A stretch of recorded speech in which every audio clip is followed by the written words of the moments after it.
नमस्कार।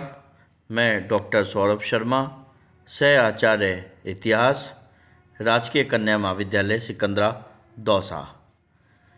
मध्यकालीन भारतीय इतिहास के क्रम में आज हम नासिरुद्दीन मोहम्मद हुमायूं नामक शासक के बारे में चर्चा करेंगे। यह भारतीय मध्यकालीन इतिहास की दृष्टि से मुगल वंश का द्वितीय शासक था। इससे पूर्व में इसके पिता जहीरुद्दीन बाबर ने भारत में मुगल वंश की स्थापना की थी। सल्तनत वंश के पतन के उपरांत मुगल वंश के संस्थापक के रूप में जहीरुद्दीन बाबर को जाना जाता है। बाबर को अपने साम्राज्य को संगठित करने का विशेष समय नहीं मिल पाया था। इस कारण प्रशासक की अपेक्षा उसकी सैनिक उपलब्धियां बहुत ही महत्वपूर्ण थी। बाबर की मृत्यु के उपरांत 30 दिसंबर 1530 ईस्वी को हुमायूं आगरा में बादशाह की गद्दी पर बैठा था। यदि प्रारंभिक जीवन की दृष्टि से देखा जाए तो हुमायूं का जन्म 6 मार्च 1508 ईस्वी में काबुल नामक स्थान पर हुआ था। हुमायूं की माता का नाम माहम बेगम था। कई बार परीक्षा में इससे संबंधित प्रश्न बन जाता है, तो विशेष ध्यान देने योग्य बात है कि हुमायूं की माता का नाम माहम बेगम था। हुमायूं को बचपन से ही तुर्की, अरबी तथा फारसी की शिक्षा दी गई थी। जब हुमायूं का सिंहासनरोहण होता है उस समय ये कहा जाता है कि खानजादा बेगम का पति तथा उसके बहनोई मेहंदी ख्वाजा ने प्रधानमंत्री निजामुद्दीन अली खलीफा की सहायता से सत्ता पर अधिकार करने का षड्यंत्र रचा था, परंतु प्रमुख अमीरों के द्वारा वह विफल कर दिया गया था। जब हुमायूं गद्दी पर बैठता है, शासक बनता है, उस समय उसके समक्ष बहुत सारी कठिनाइयाँ थी। कठिनाइयों की दृष्टि से देखें तो अफ़गान अभी भी एक भारतवर्ष में एक शक्ति के रूप में स्थापित थे और वह पूर्णतः नष्ट नहीं हुए थे। अफ़गान सैनिक शेर खां के नेतृत्व में मुगलों को गद्दी से हटाने की योजनाएं निरंतर बना रहे थे और बंगाल का शासक नुसरत शाह भी अफ़गानों के साथ मिल गया था और उनकी मदद कर रहा था। गुजरात का शासक बहादुर शाह भी मुगलों का विरोधी जो आलम खां है उसकी सहायता कर रहा था। इसके अलावा जो स्वयं के तैमूर वंशी लोग थे उसमें मोहम्मद जमान मिर्ज़ा और मिर्ज़ा मोहम्मद सुल्तान हुमायूं के प्रतिद्वंदी बने हुए थे। वे भी अपने आपको बादशाह के रूप में देखना चाहते थे। हुमायूं के जो अपने सगे भाई थे उसमें कामरान, अस्करी और हिंदाल साम्राज्य का विभाजन चाहते थे। इसके अतिरिक्त उसकी जो बहन थी गुलबदन बेगम, वो भी इसी दृष्टि से देख रही थी।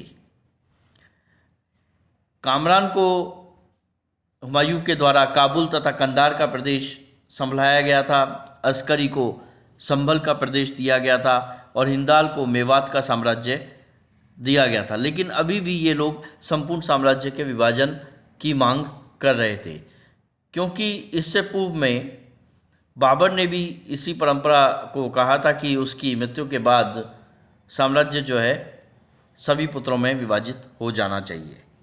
तो इसी दृष्टि से ये भी साम्राज्य का विभाजन चाह रहे थे।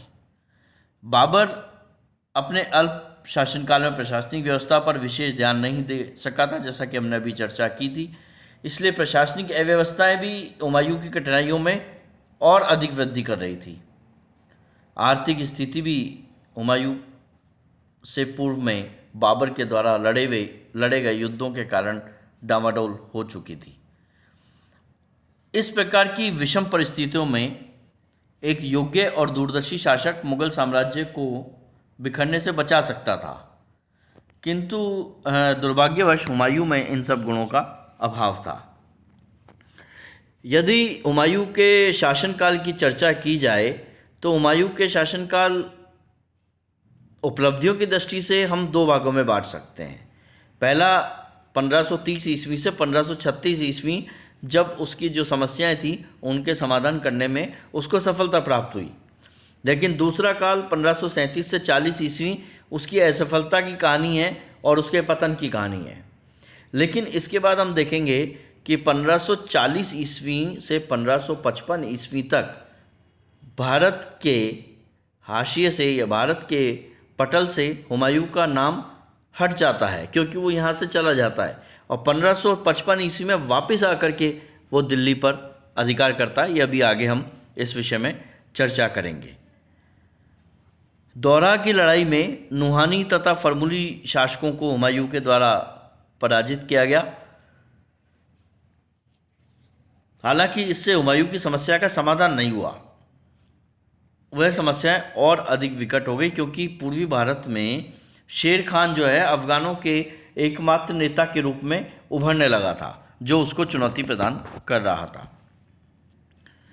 बहादुर शाह जो गुजरात का शासक था ने मालवा तथा राजपूताना के क्षेत्र को भी जीत लिया था, और इब्राहिम लोदी जो कि पानीपत में हमने देखा था कि इब्राहिम लोदी को परास्त करके ही हुमायूं ने सत्ता स्थापित की थी।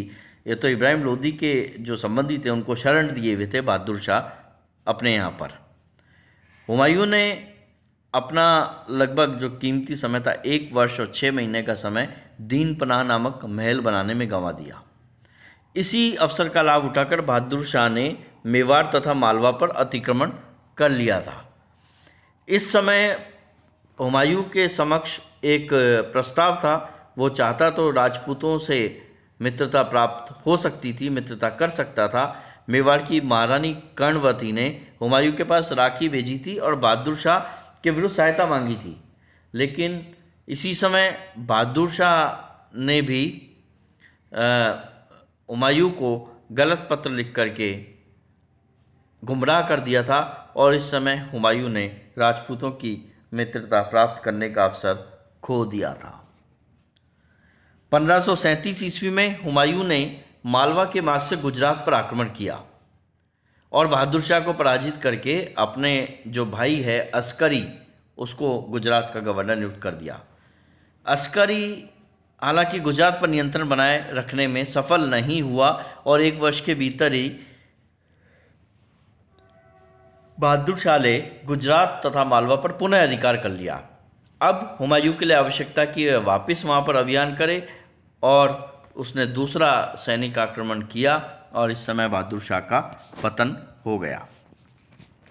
शेर खां जो प्रमुख अफगान शक्ति के रूप में उभर रहा था और हुमायूं को चुनौती दे रहा था, और जिस समय हुमायूं अपने गुजरात अभियान में व्यस्त था, शेर खां लगातार अपनी शक्ति में विस्तार कर रहा था।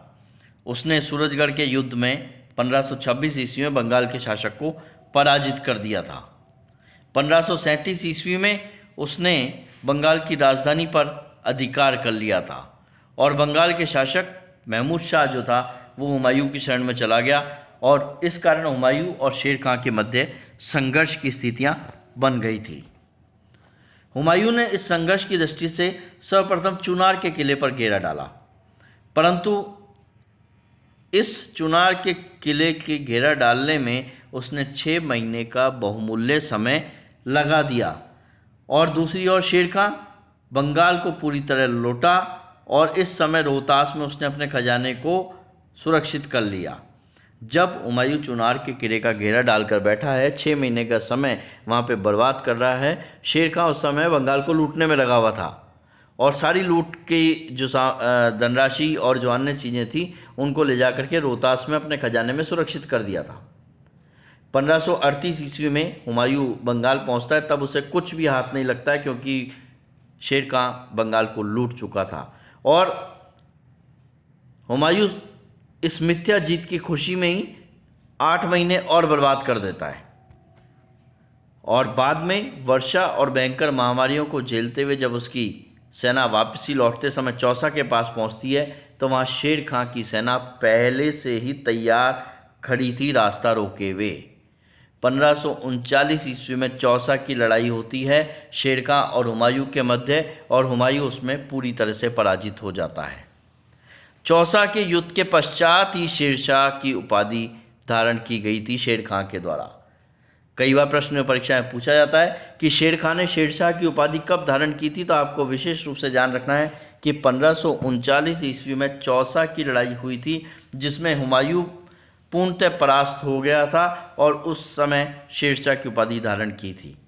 ऐसा माना जाता है कि यहाँ से पराजित होकर भागते समय हुमायूं घोड़े सहित नदी में कूद गया था, और एक बिश्ती, निजाम नामक एक बिश्ती था, उसने हुमायूं की जान बचाई थी।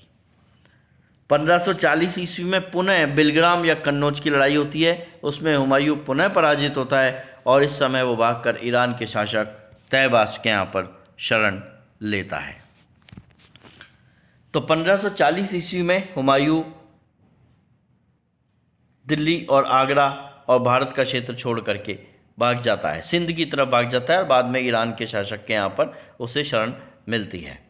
तो 1540 ईस्वी से 1555 ईस्वी तक का जीवन जो है वो एक निष्कासित जीवन है, जिसमें हुमायूं भारतीय राजनीति में दखल नहीं देता है। इस समय यहाँ पर शेरशाह आराम से शासन कर रहा है। इसी निष्कासित जीवन के समय उसने हिंदाल, जो कि उसका भाई है, उसके गुरु मीर अली अकबर की पुत्री हमीदा बानी बेगम से विवाह किया था। हमीदा बानी बेगम से उसका विवाह होता है और एक पुत्र की प्राप्ति होती है, जिसे अकबर के नाम से जाना जाता है, जो कालांतर में बाद में इसका उत्तराधिकारी बनता है।